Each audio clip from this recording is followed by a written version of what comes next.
Atomic Habits, New York Times bestseller. Perubahan kecil yang memberikan hasil luar biasa. Cara mudah dan terbukti untuk membentuk kebiasaan baik dan menghilangkan kebiasaan buruk. James Clear, diterbitkan oleh Gramedia. Pengantar, kisah saya. Pada hari terakhir tahun kedua saya di SMA, tongkat pemukul bisbol menghantam muka saya.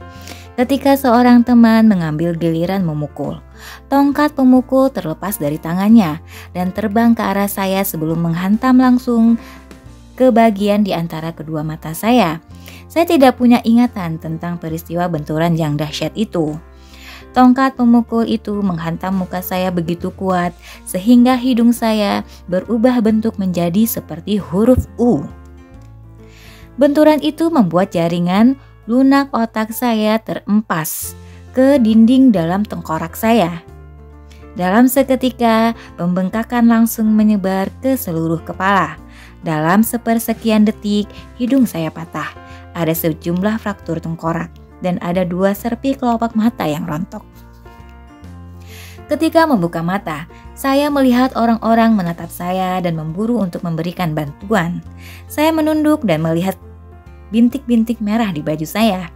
Salah seorang teman sekelas membuka kaos dan memberikannya kepada saya. Saya memakainya untuk menyumbat darah yang mengucur deras dari hidung saya. Terguncang dan bingung, saya tidak tahu seberapa serius cedera yang saya alami. Guru saya merangkul dan mengajak saya memulai perjalanan panjang dengan berjalan ke klinik sekolah, menyeberang lapangan, menuruni bukit, dan kembali ke gedung sekolah. Entah berapa orang yang memapah saya, membuat saya tetap tegak. Kami berjalan pelan-pelan. Tidak ada yang sadar bahwa setiap menit dalam situasi ini sangatlah penting. Setiba di klinik sekolah, perawat mengajukan serangkaian pertanyaan. Tahun berapa ini? 1998, jawab saya. Padahal seharusnya 2002. Siapa Presiden Amerika Serikat? Bill Clinton, kata saya. Jawaban yang benar adalah George W. Bush. Siapa nama ibu kandung kamu? Saya terbata-bata. 10 detik berlalu. Pati, kata saya santai. Tak peduli pada kenyataan bahwa saya memerlukan 10 detik untuk mengingat nama ibu sendiri. Itulah pertanyaan terakhir yang saya ingat. Tubuh saya tak sanggup mengatasi pembengkakan cepat dalam otak saya, dan saya kehilangan kesadaran sebelum ambulan tiba. Ketika sekian menit kemudian saya diangkut ke rumah sakit terdekat. Tak lama setelah tiba di sana, tubuh saya mulai gagal berfungsi. Sulit bagi saya untuk menjalankan fungsi-fungsi dasar seperti menelan dan bernafas. Saya mengalami serangan kejang pertama hari itu. Kemudian saya berhenti bernafas sama sekali.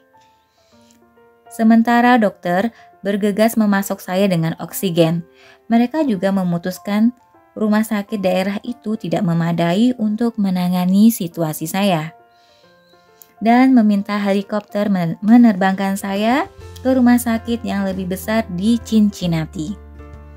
Saya didorong keluar dari ruang gawat darurat menuju helipad di seberang jalan.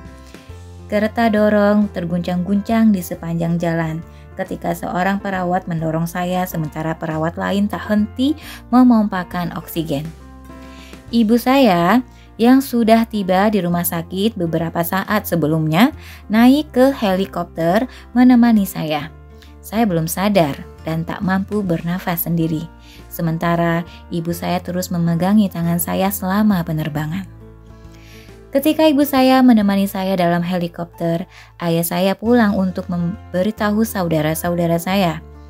Dengan berkaca-kaca, ia mengatakan kepada adik perempuan saya bahwa ia tidak bisa ikut dalam acara kenaikan kelas adik saya malam itu.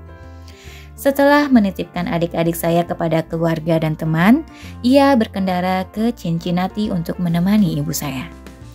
Ketika saya dan ibu saya mendarat di atap rumah sakit, sebuah tim terdiri atas hampir 20 dokter dan perawat langsung menjemput saya di helipad dan mendorong saya ke trauma unit. Saat itu pembengkakan di otak saya telah begitu parah sehingga saya berulang kali mengalami kejang. Tulang hidung saya perlu diperbaiki, tapi kondisi saya tidak mendukung untuk menjalani operasi.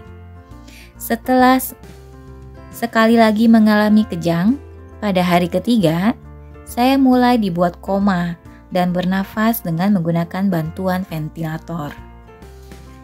Orang tua saya bukan pertama kali ke rumah sakit ini, 10 tahun sebelumnya. Mereka datang ke gedung yang sama di lantai dasar setelah adik perempuan saya didiagnosis menderita leukemia pada usia 3 tahun. Saya 5 tahun kala itu. Adik laki-laki saya baru 6 bulan. Setelah 2,5 tahun menjalani kemoterapi, pengambilan cairan tulang belakang, dan biopsi sumsum, adik perempuan saya akhirnya keluar dari rumah sakit dengan bahagia, sehat, dan bebas dari kanker. Dan sekarang, setelah 10 tahun menjalani hidup normal, orang tua saya harus kembali ke tempat yang sama bersama anak yang berbeda. Sementara saya sengaja dibuat koma, rumah sakit mendatangkan rohaniwan dan pekerja sosial untuk menghibur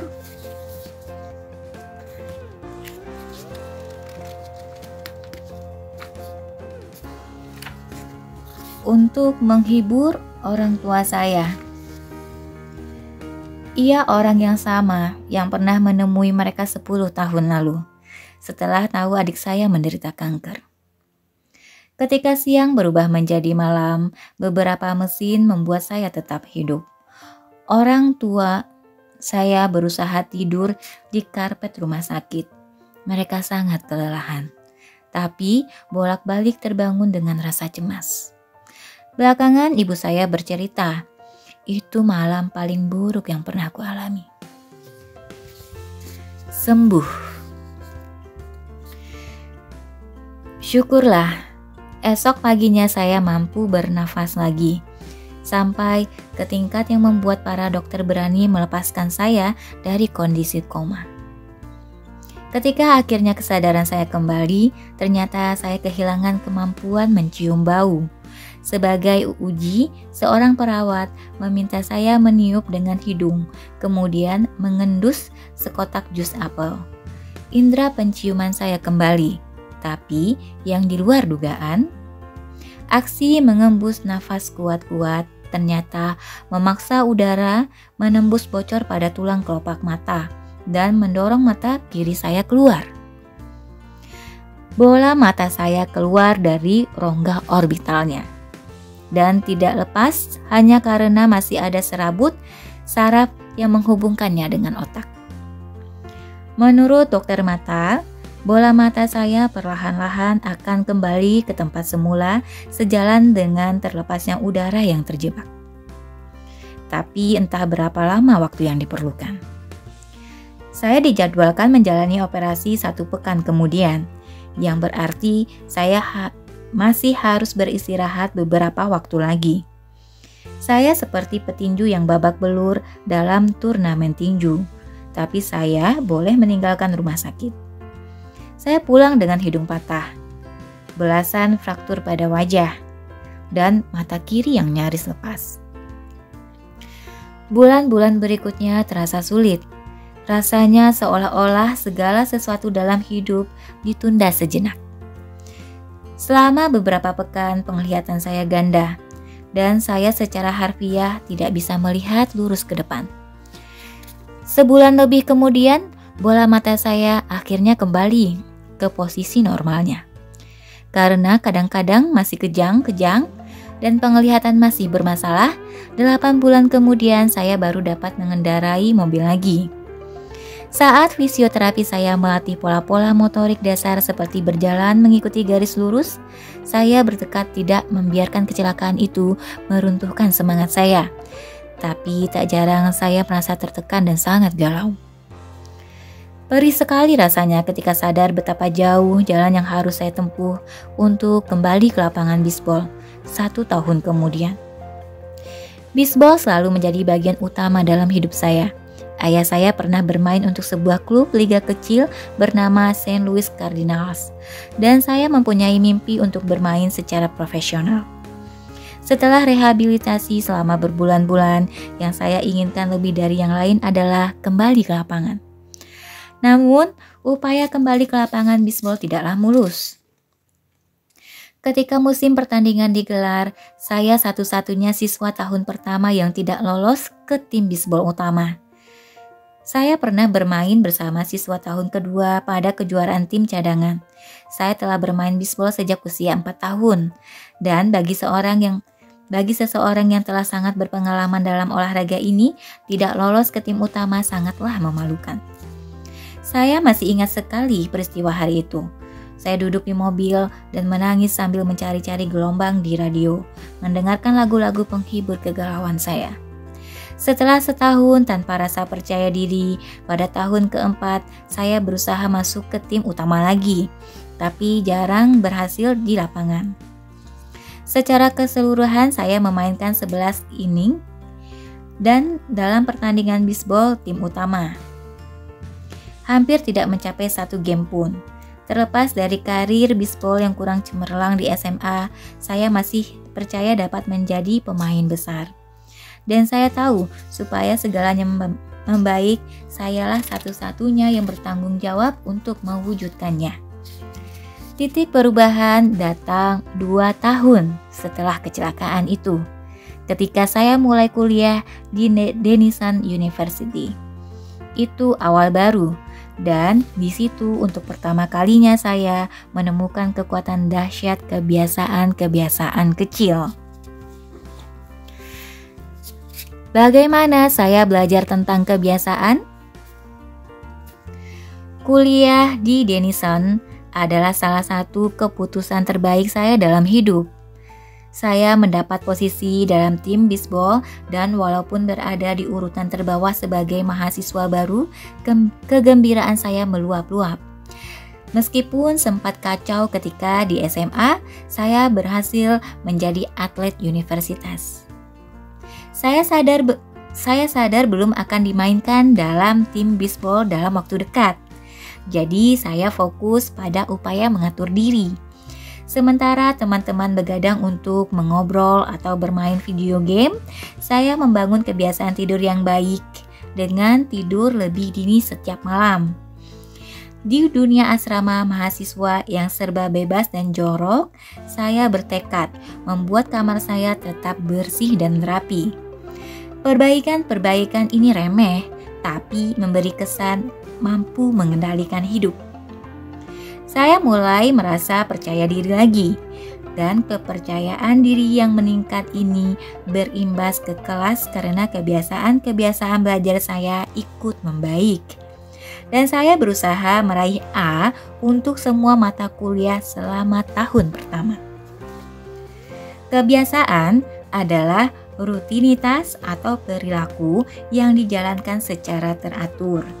Dan dalam banyak kasus secara otomatis ketika semester 1 berganti ke semester berikutnya, saya berhasil mengumpulkan kebiasaan-kebiasaan kecil tapi konsisten yang akhirnya mengantar ke hasil-hasil yang tak terbayangkan sewaktu saya baru mulai. Sebagai contoh, untuk pertama kali dalam hidup saya membiasakan mengangkat beban beberapa kali seminggu.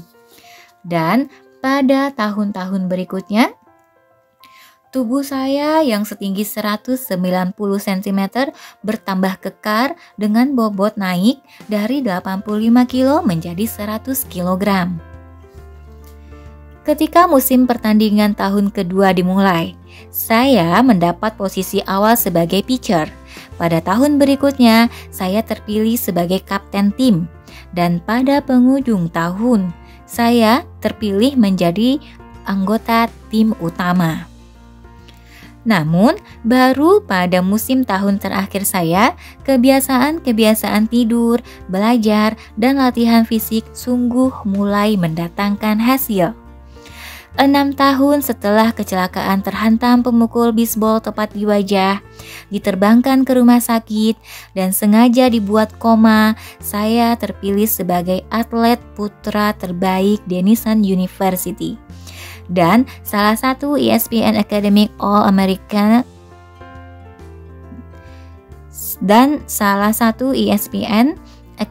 All-America Team, kehormatan yang hanya diberikan kepada 33 pemain di seluruh Amerika. Ketika lulus, nama saya tercantum di buku tahunan universitas dalam 8 kategori berbeda. Pada tahun yang sama, saya dianugerahi penghargaan akademis tertinggi di universitas itu, medali rektor. Semoga Anda memaafkan saya karena cerita yang terkesan berlebihan ini. Sejujurnya, tidak ada yang legendaris atau historis dalam karir olahraga saya. Saya tidak pernah sampai menjadi pemain profesional. Namun, dengan mengenang tahun-tahun itu, saya percaya telah meraih sesuatu yang terbilang langka. Saya berhasil memaksimalkan potensi. Dan saya percaya konsep-konsep dalam buku ini juga dapat membantu Anda memaksimalkan potensi. Kita semua berhadapan dengan tantangan dalam hidup. Bagi saya, tantangan itu adalah cedera dalam olahraga. Dan pengalaman itu mengajarkan sesuatu yang sangat penting. Perubahan-perubahan yang terkesan kecil dan remeh pada awalnya akan memberikan hasil-hasil yang menakjubkan bila Anda bersedia menjalaninya sampai bertahun-tahun. Kita semua berhadapan dengan kemunduran, tapi dalam jangka panjang, kualitas hidup kita seringkali bergantung pada kualitas kebiasaan kita. Dengan kebiasaan yang sama, Anda akan mendapatkan hasil serupa. Namun, dengan kebiasaan yang lebih baik, apapun menjadi mungkin. Barangkali ada orang yang mampu meraih kesuksesan luar biasa dalam semalam. Saya tidak kenal satupun di antara mereka, dan saya jelas bukan salah seorang di antara mereka. Tidak ada yang paling menonjol dalam perjalanan hidup saya dari kondisi yang dibuat koma sampai meraih Academic All-American. Tapi banyak yang menonjol. Yang terjadi adalah evolusi bertahap. Serangkaian panjang kemenangan kecil dan terobosan-terobosan sangat kecil. Satu-satunya cara yang membuat saya maju, satu-satunya cara yang saya pilih adalah memulai dengan hal kecil. Dan saya menerapkan semua strategi yang sama beberapa tahun kemudian ketika memulai usaha sendiri dan menulis buku ini. Bagaimana dan mengapa saya menulis buku ini? Pada November 2012, saya mulai menerbitkan artikel di gamesclear.com. Selama bertahun-tahun, saya menyimpan catatan-catatan tentang pengalaman-pengalaman pribadi saya yang berkaitan dengan kebiasaan. Dan saya akhirnya siap membagikan semua itu kepada publik. Saya mulai dengan menerbitkan artikel baru setiap Senin dan Kamis. Dalam beberapa bulan, kebiasaan menulis yang sederhana ini membuat saya mendapatkan 1.000 pelanggan email pertama. Dan pada akhir 2013, angka itu naik menjadi lebih dari 30.000 orang. Tahun 2014, daftar email saya berkembang ke lebih dari 100.000 pelanggan, yang menjadikannya salah satu newsletter dengan pertumbuhan paling cepat di internet. Saya merasa menjadi pembual ketika mulai menulis 2 tahun silam. Tapi sekarang saya dikenal sebagai pakar dalam hal kebiasaan. Label baru yang membuat saya sangat senang, tapi sekaligus tidak nyaman. Saya tidak pernah memandang diri sebagai pakar dalam topik ini, melainkan sekadar orang yang bereksperimen bersama-sama dengan para pembaca. Pada 2015, saya meraih 200.000 pelanggan email dan menandatangani kontrak buku dengan Penguin Random House untuk mulai menulis buku yang sedang Anda baca sekarang. Ketika audiens saya bertambah, begitu pula peluang bisnis saya. Saya lebih banyak diminta berceramah di perusahaan-perusahaan termuka tentang ilmu pembentukan kebiasaan, perubahan perilaku, dan perbaikan yang terus-menerus. Saya menjadi pembicara utama pada konferensi-konferensi di Amerika Serikat dan Eropa. Pada 2016, artikel-artikel saya mulai muncul secara teratur di publikasi-publikasi besar seperti Time, Entrepreneur, dan Forbes. Yang menakjubkan, tulisan saya dibaca oleh lebih dari 8 juta orang tahun itu. Pelatih-pelatih di NFL, NBA, dan MLB mulai membaca karya saya dan membagikannya kepada tim-tim mereka. Pada awal 2017, saya meluncurkan Habits Academy yang menjadi landasan pelatihan perdana bagi organisasi-organisasi dan individu-individu yang tertarik membangun kebiasaan-kebiasaan yang lebih baik dalam hidup dan pekerjaan. Perusahaan-perusahaan yang termasuk Fortune 500 serta usaha-usaha rintisan yang baru tumbuh mulai merekrut pemimpin dan melatih staf. Secara keseluruhan, lebih dari 10.000 pemimpin, manajer, pelatih, dan guru telah digembleng oleh Habits Academy.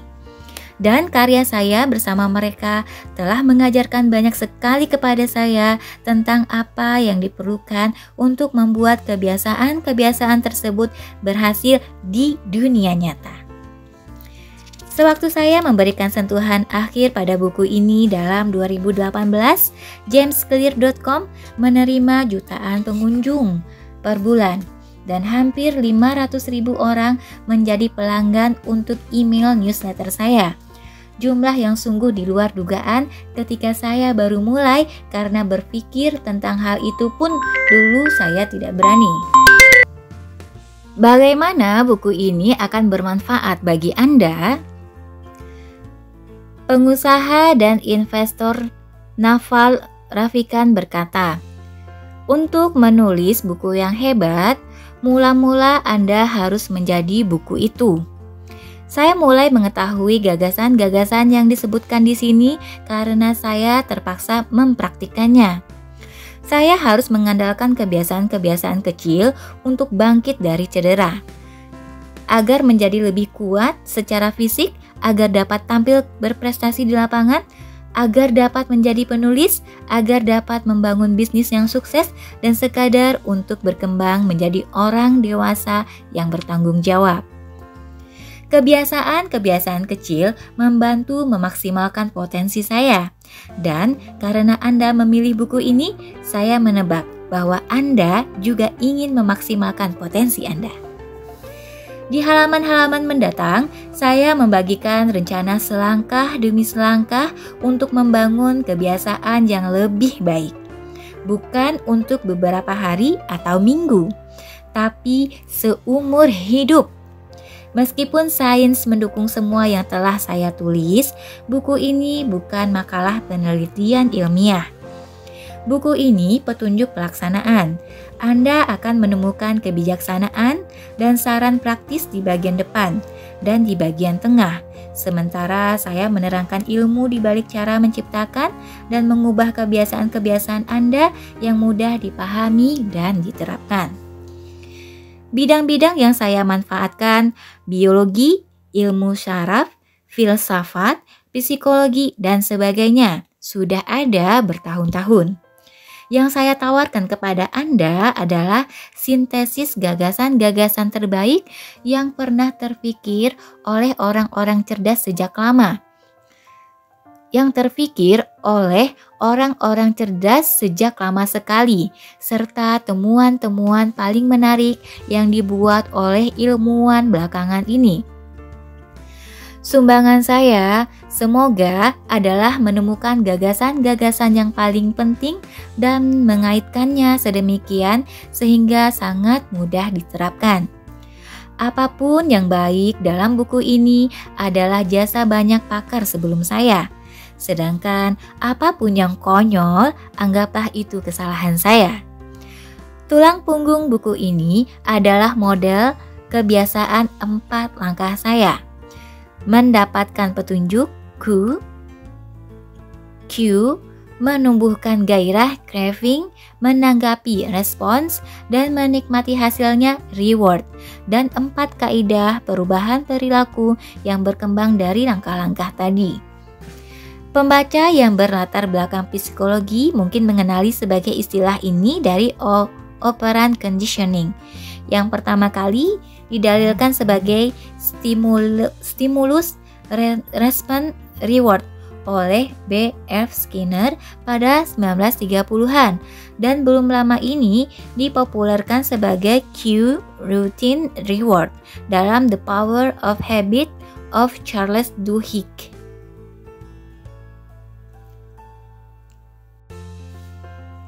Bagaimana buku ini akan bermanfaat bagi Anda? Pengusaha dan investor Naval Ravikant berkata, untuk menulis buku yang hebat, mula-mula Anda harus menjadi buku itu. Saya mulai mengetahui gagasan-gagasan yang disebutkan di sini karena saya terpaksa mempraktikkannya. Saya harus mengandalkan kebiasaan-kebiasaan kecil untuk bangkit dari cedera. Agar menjadi lebih kuat secara fisik, agar dapat tampil berprestasi di lapangan, agar dapat menjadi penulis, agar dapat membangun bisnis yang sukses, dan sekadar untuk berkembang menjadi orang dewasa yang bertanggung jawab. Kebiasaan-kebiasaan kecil membantu memaksimalkan potensi saya.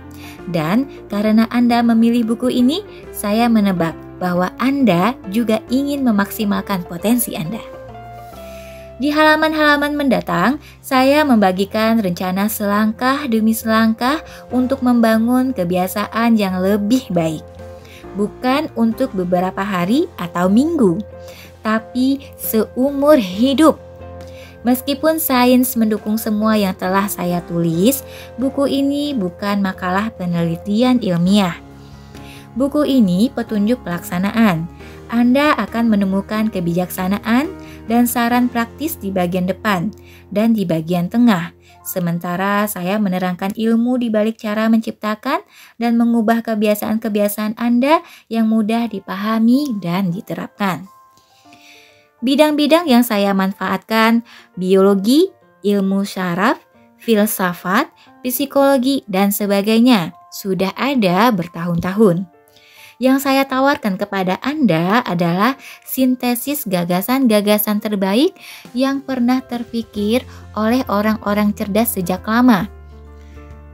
Yang terpikir oleh orang-orang cerdas sejak lama sekali, serta temuan-temuan paling menarik yang dibuat oleh ilmuwan belakangan ini.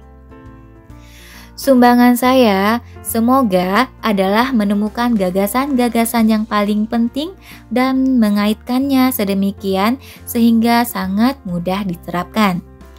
Apapun yang baik dalam buku ini adalah jasa banyak pakar sebelum saya. Sedangkan apapun yang konyol, anggaplah itu kesalahan saya. Tulang punggung buku ini adalah model kebiasaan 4 langkah saya. Mendapatkan petunjuk, Q. Menumbuhkan gairah, craving, menanggapi